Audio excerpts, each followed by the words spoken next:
ان 4 آیتوں میں سے ایک تمثیل پہلی 2 آیتوں میں ہے اور دوسری تمثیل دوسری 2 آیتوں میں.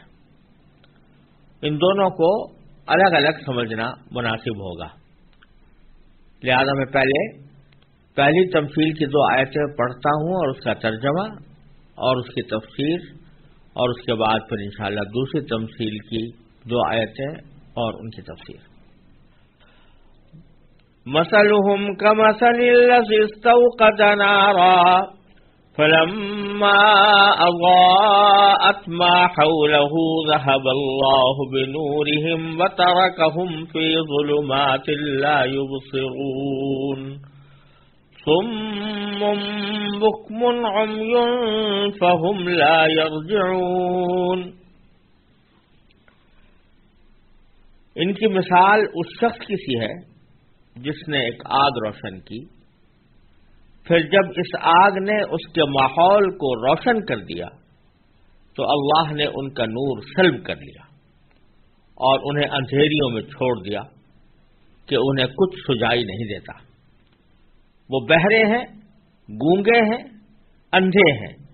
چنانچہ اب وہ واپس نہیں آئیں گے. یہ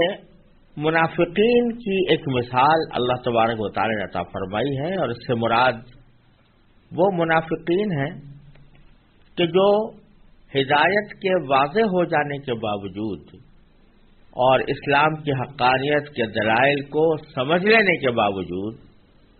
منافقت کی راہ پر جمے ہوئے تھے، اور انہوں نے اسلام کو دل سے قبول کرنے کے بجائے محض زبانی جمع خرچ کی صورت اختیار کی ہوئی تھی. مثال یہ دی جا رہی ہے کہ جیسے ایک شخص نے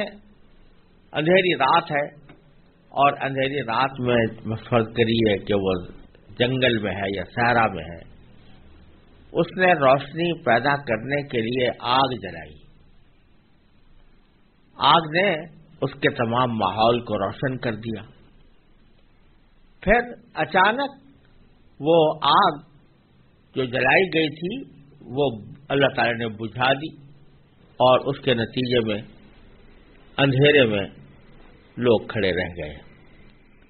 منافقین کے اوپر اس مثال کو اس طرح چسپاں کیا گیا ہے کہ آگ جلانے والے ہیں نبی کریم سرور دو عالم صلی اللہ علیہ وسلم. آپ نے اس گمراہی کی گھٹا ٹوپ تاریکی میں اسلام کی روشنی پیدا کی، آگ جلا کر نور پیدا کیا، اور اس نور نے ماحول کو منور بھی کر دیا، روشن بھی کر دیا. اس کا پس منظر یہ ہے کہ مدینہ منورہ میں پہلے کفر ہی کی حکمرانی تھی، لیکن نبی کریم سرور دو عالم صلی اللہ علیہ وسلم کی دعوت کے نتیجے میں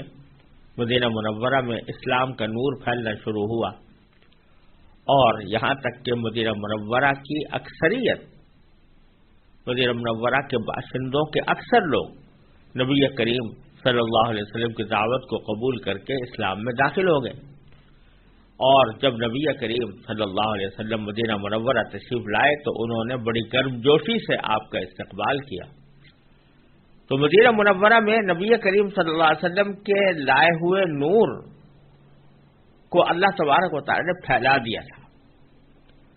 آپ نے آگ جلائی، روشنی پیدا کی، اسلام کی روشنی، اور اس نے ماحول کو منور بھی کر دیا، ماحول کو روشن بھی کر دیا. تو اس کا تقاضا یہ تھا کہ مدینہ منورہ میں رہنے والے یہ لوگ یعنی یہودی یہ بھی اس نور سے فائدہ اٹھاتے اور اس نور سے اکتساب کرتے ہوئے خود کو بھی روشن کرتے. لیکن چونکہ انہوں نے ہٹ دھرمی اور حسد کا اور ضد اور عناد کا رویہ اختیار کیا تو اللہ تبارک و تعالی نے وہ روشنی جو سارے مدینے کو منور کر رہی تھی وہ ان سے چھین لی، اور اس کے چھیننے کے نتیجے میں یہ تاریکیوں میں کھڑے رہ گئے. ایسے رہ گئے جیسے کہ انسان آگ جلانے کے بعد، روشنی میں آنے کے بعد پھر ایک دم سے وہ اندھیرے میں چلا جائے. ایک تو اندھیرا وہ ہوتا ہے کہ جو شروع سے انسان جس کا سامنا کر رہا ہو تو رفتہ رفتہ اس کی آنکھیں اس اندھیرے کی عادی ہو جاتی ہیں، اور اندھیرے کے عادی ہونے کی وجہ سے اس اندھیرے کے باوجود کچھ نہ کچھ وہ دیکھ سکتا ہے، سجھائی دے جاتا ہے، ٹٹول لیتا ہے۔ لیکن ایک اندھیرا وہ ہے جو روشنی کے چمکنے کے بعد، ماحول کو منور کرنے کے بعد اچانک روشنی چلی جائے تو اس وقت جو اندھیرا پیدا ہوتا ہے اس میں وہ زیادہ شدید ہوتا ہے، اس میں گہرائی زیادہ ہوتی ہے، وہ شدید زیادہ ہوتا ہے، اس میں آدمی کسی کام کے قابل نہیں رہتا۔ اس لیے نبی کریم صلی اللہ علیہ وسلم کے جلائے ہوئے نور کو جب ان سے سلب کر لیا گیا تو فرمایا ترکہم فی ظلمات لا یبصرون، ان کو اندھیروں میں چھوڑ دیا ہے کہ جو دیکھ نہیں پاتے ہیں، کچھ سجائی نہیں دیتا۔ چنانچہ ان کی حالت ایسی ہو گئی ہے کہ صم بکم عمی، یہ اب بہرے ہیں، یہ گونگے ہیں، یہ اندھے ہیں، اور ان کو اب واپس نہیں آنا، یہ واپس نہیں آ پائیں گے۔ بہرے ہیں اس لیے کہا کہ جو حق کی بات ہے اس کو یہ لوگ سنتے ہی نہیں، اس کی طرف توجہ ہی نہیں دیتے، تو ایسے ہیں جیسے بہرے، جیسے بہرے آدمی کو اگر کوئی بات سنائی جائے وہ اس سے فائدہ نہیں اٹھا سکتا، اسی طرح ان کو حق کی جو دعوت دی جا رہی ہے اس سے یہ لوگ فائدہ نہیں اٹھاتے، تو کم از کم ان کی مثال بہروں کی سی ہے۔ گونگے اس لیے کہا کہ آدمی اگر اس کو بات کرنے کی صلاحیت ہے تو وہ بات کر کے اپنے لیے فائدے کے راستے تلاش کرتا ہے، اس کے ذریعے اپنے معافی ضمیر کو ظاہر کرتا ہے، لیکن یہ لوگ جو دل کی بات ہے اس کو تو ظاہر کرتے نہیں، دل میں تو نفاق چھپا ہوا ہے، دل میں تو کفر چھپا ہوا ہے، اس کو ظاہر نہیں کرتے، تو حقیقت میں یہ گونگے جیسے ہیں کہ جیسے وہ اپنے دل کی بات نہیں ظاہر کر سکتا، اسی طرح یہ بھی اپنے دل کی بات ظاہر نہیں کر سکتے۔ اور اندھے اس لیے ہیں کہ اللہ تبارک و تعالیٰ نے ان کے سامنے نبی کریم صلی اللہ علیہ وسلم کی رسالت کے دلائل واضح طور پر منور کر دیے ہیں، پیش کر دیے ہیں، اور ان کو ان کا جملہ یقین بھی ہے، جیسے کہ قرآن کریم دوسری جگہ فرمایا کہ یعرفونہ کما یعرفون ابناءہم، یہ رسول کریم صلی اللہ علیہ وسلم کو بعثت نبی اس طرح پہچانتے ہیں جیسے کہ اپنے بیٹوں کو پہچان سکتے۔ تو یہ ساری چیزیں ان کے سامنے واضح ہیں، اس کے باوجود یہ اس سے فائدہ نہیں اٹھا رہے، تو ایسا ہی جیسے کہ کوئی اندھا ہو کہ وہ دیکھی چیز سے کوئی فائدہ نہیں اٹھا سکتا کیونکہ اس کو نظر ہی نہیں آتا۔ فہم لا یرجعون، لہذا وہ واپس نہیں آئیں گے۔ واپس نہ آنے کا معنی یہ ہے کہ جب انہوں نے نفاق کا رویہ اختیار کر لیا اپنے حسد کی وجہ سے، ضد کی وجہ سے، عناد کی وجہ سے، تو اب اللہ تبارک و تعالیٰ نے بھی ان کے دلوں پر مہر لگا دی جیسے کہ پیچھے گزرا، تو اب وہ واپس نہیں آئیں گے بلکہ اپنے اسی نفاق میں اور گمراہی میں مبتلا رہیں گے۔ یہ پہلی مثال تھی۔ آگے کی دوسری آیت میں دوسری قسم کے منافقین کی مثال ہے، فرمایا اعوذ باللہ من الشیطان الرجیم بسم اللہ الرحمن الرحیم او کصیب من السماء فیہ ظلمات ورعد وبرق يجعلون أصابعهم في آذانهم من الصواعق حذر الموت والله محيط بالكافرين يكاد البرق يخطف أبصارهم كلما أضاء لهم مشوا فيه وإذا أظلم عليهم قاموا ولو شاء الله لذهب بسمعهم وأبصارهم إن الله على كل شيء قدير۔ یا پھر ان منافقوں کی مثال ایسی ہے جیسے آسمان سے برستی ایک بارش ہو جس میں اندھیریاں بھی ہوں اور گرج بھی اور چمک بھی۔ وہ کڑکوں کی آواز پر موت کے خوف سے اپنی انگلیاں اپنے کانوں میں دے لیتے ہیں، اور اللہ نے کافروں کو گھیرے میں لے رکھا ہے۔ ایسا لگتا ہے کہ بجلی ان کی آنکھوں کو اچک لے جائے گی۔ جب بھی بجلی ان کے لیے روشنی کر دیتی ہے وہ اس روشنی میں چل پڑتے ہیں، اور جب وہ ان پر اندھیرا کر دیتی ہے تو کھڑے رہ جاتے ہیں، اور اگر اللہ چاہتا تو ان کے سننے اور دیکھنے کی طاقتیں چھین لیتا۔ بے شک اللہ ہر چیز پر قدرت رکھتا ہے۔ یہ ایک منافقین کے دوسرے گروہ کی مثال ہے۔ پہلی مثال تو ان منافقین سے متعلق تھی جو اسلام کے واضح دلائل سامنے آنے کے باوجود خوب سوچ سمجھ کر کفر اور نفاق کا راستہ اختیار کیے ہوئے تھے۔ اب منافقین کے اس گروہ کی مثال دی جا رہی ہے جو زبان سے اسلام تو لے آیا تھا لیکن دل سے قبول کرنے کے سلسلے میں تذبذب کا شکار تھا۔ جب اسلام کی حقانیت کے دلائل سامنے آتے تو اس کے دل میں اسلام کی طرف جھکاؤ پیدا ہوتا اور وہ اسلام کی طرف بڑھنے لگتے، لیکن جب اسلامی احکام کی ذمہ داریاں اور حلال و حرام کی باتیں سامنے آتی تو وہ اپنی خود غرضی کی وجہ سے اس کو اپنے اوپر مشقت والا کام سمجھ کر رک جاتے۔ یہاں اسلام کو ایک برستی ہوئی بارش سے تشبیہ دی گئی ہے، اور اس میں کفر و شرک کی خرابیوں کا جو بیان ہے، یعنی قرآن کریم میں جو کفر و شرک کی مذمت فرمائی گئی ہے اسے اندھیریوں سے، یعنی اسلام میں بارش ہے، اسلام ایک بارش ہے، رحمت کی بارش ہے، لیکن اس میں بیان ہے گمراہیوں کا، کفر و شرک کا۔ وہ کفر و شرک جو ہے وہ اندھیریاں ہیں، اور اس کفر و شرک پر اللہ تبارک و تعالی نے جو عذاب کی دھمکیاں دی ہیں کہ اگر تم کفر و شرک کا ارتکاب کرو گے تو تمہیں جہنم کا عذاب ہوگا، انہیں بادل کی گرج سے تشبیہ دی گئی ہے۔ اور قرآن کریم میں جو حق کے دلائل ہیں اور حق کو تھامنے والوں کے لیے جنت کے جو وعدے کیے گئے ہیں انہیں اللہ تبارک و تعالی نے بجلی سے تشبیہ دی ہے۔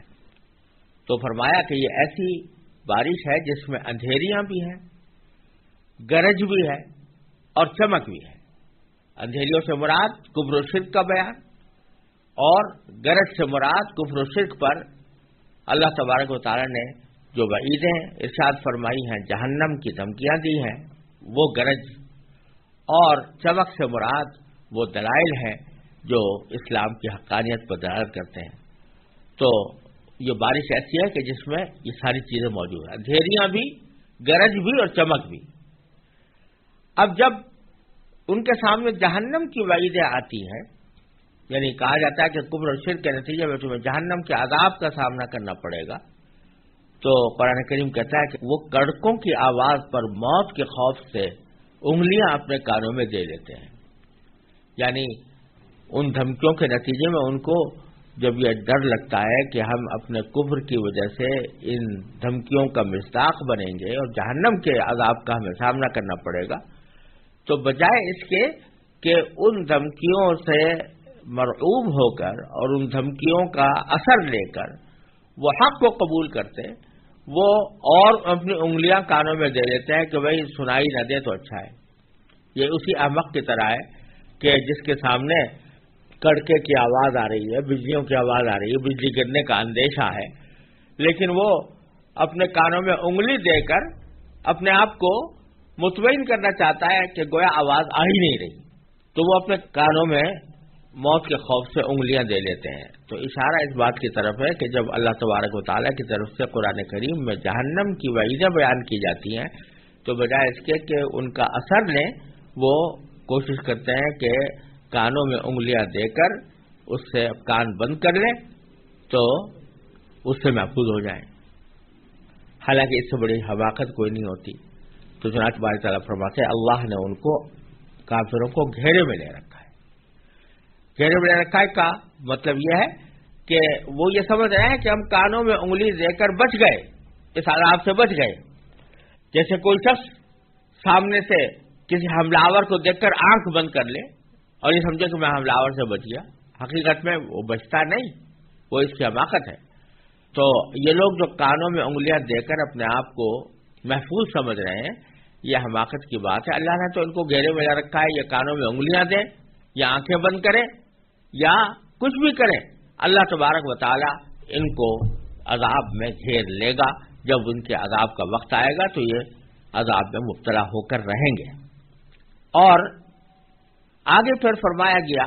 کہ ایسا لگتا ہے کہ بجلی ان کی آنکھوں کو اچک لے جائے گی. یعنی جب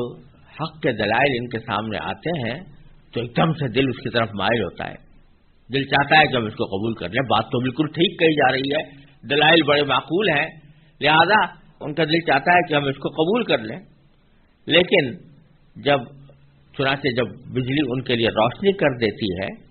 یعنی تھوڑے سے دلائل ان کے سامنے آتے ہیں اور اس کو دل بھی قبول کرنے لگتا ہے, تو اس میں چل پڑتے ہیں. یعنی اس وقت ان کے دل میں خیال پیدا ہوتا ہے کہ بھائی اسلام تو ہم زبان سے تو لے ہی آئے ہیں, دل سے بھی مان لیں اس کو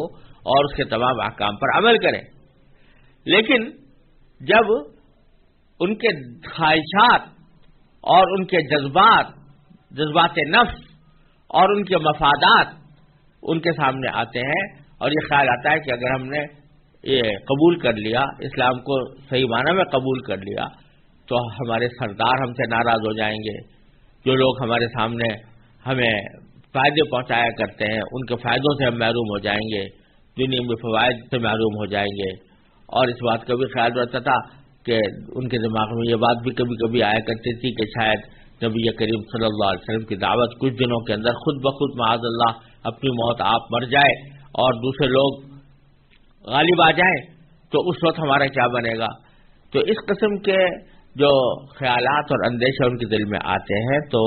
اس کو اللہ تعالیٰ نے ایسا تعبیر فرمایا ہے کہ وَإِذَا أَظْلَمَ عَلَيْهِمْ قَامُوا, جب ان کے خواہشات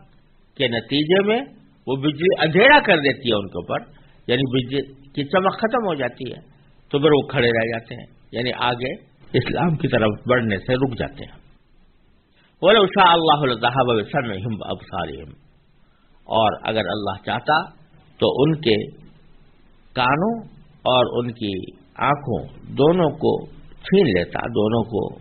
ختم کر دیتا. لیکن اللہ تبارک و تعالیٰ نے ان کو آنکھیں بھی دے رکھی ہے, کان بھی دے رکھے ہیں کہ اگر ابھی ان کے اندر ذرا بھی صلاحیت ہے سننے اور سمجھنے کی تو سن لیں اور سمجھ لیں. ان اللہ علی کل شیء قدیر, بے شک اللہ تعالیٰ ہر چیز پر قادر ہے, وہ ہر کام کر سکتا ہے. اور جب تک کہ یہ لوگ ہٹ دھرمی اور ضد اور عناد اور حسد کی آگ میں جل کر بالکل ہی معاندانہ روش اختیار نہیں کر لیتے اور اپنے اوپر ہدایت کے راستے خود بند نہیں کر لیتے, اس وقت تک اللہ تبارک و تعالیٰ نے ان کے کانوں اور ان کی بصارت کو زائل نہیں کیا ہے. ابھی بھی ان کے اندر یہ بات موجود ہے اور ابھی ان کے لیے موقع ہے کہ وہ حق بات کو قبول کر کے اپنے لیے ہدایت کا راستہ اختیار